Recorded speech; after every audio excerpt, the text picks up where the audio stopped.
పద్మావతి అయితే case withdraw చేయడానికి police స్టేషన్‌కి వెళ్తూ ఉంటుంది. నేను కేసు విత్‌డ్రా చేసుకోవాలనుకుంటున్నాను అని చెప్పేసైతే అంటూ ఉంటుంది. ఆ మాటలకి ఆ ఫైల్ ఇస్తే తన మీద సంతకం పెట్టి పోలీస్‌కి ఆ ఫైల్స్ ఇచ్చి ఎట్టెట్నే ఇంటికి వచ్చేస్తూ ఉంటుంది. అప్పుడు విక్కీ వాళ్ళ నాన్నమ్మ ఏడు పద్మావతి విక్కీ ఏడే అని చెప్పేసి అంటూ ఉంటుంది. ఆ మాటలకి పద్మావతి అయితే ఇలా అంటూ ఉంటుంది.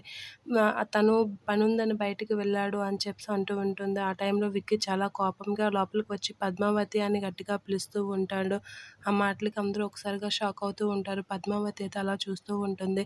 ఏంటి పద్మావతి మురళి ఆడి మీద కట్టిన కేసు ఎందుకు వాపస్ తీసుకున్నావు అని అంటూ ఉంటాడు. ఆ మాటలకి పద్మావతి ఏం మాట్లాడకుండా అలా చూస్తూ ఉంటుంది. ఏం మాట్లాడవేంటి? నేను అడుగుతుందేంటి?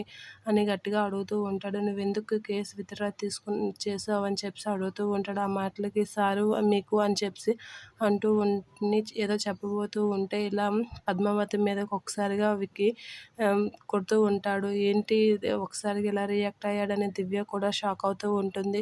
ఇక పద్మావతి అయితే ఏం మాట్లాడకుండా విక్కీ కాస్త అలా చూస్తూ ఉంటాడు. మనం ఇంతవరకు పడిన శ్రమంతా వృధా చేశావు కదా అని చెప్పేసి పద్మావతి చెంప చెల్లుమనిపిస్తూ ఉంటాడు. ఇక పద్మావతి ఏం మాట్లాడకుండా విక్కీ కాస్త అలా చూస్తూ ఉండిపోతూ ఉంటుంది.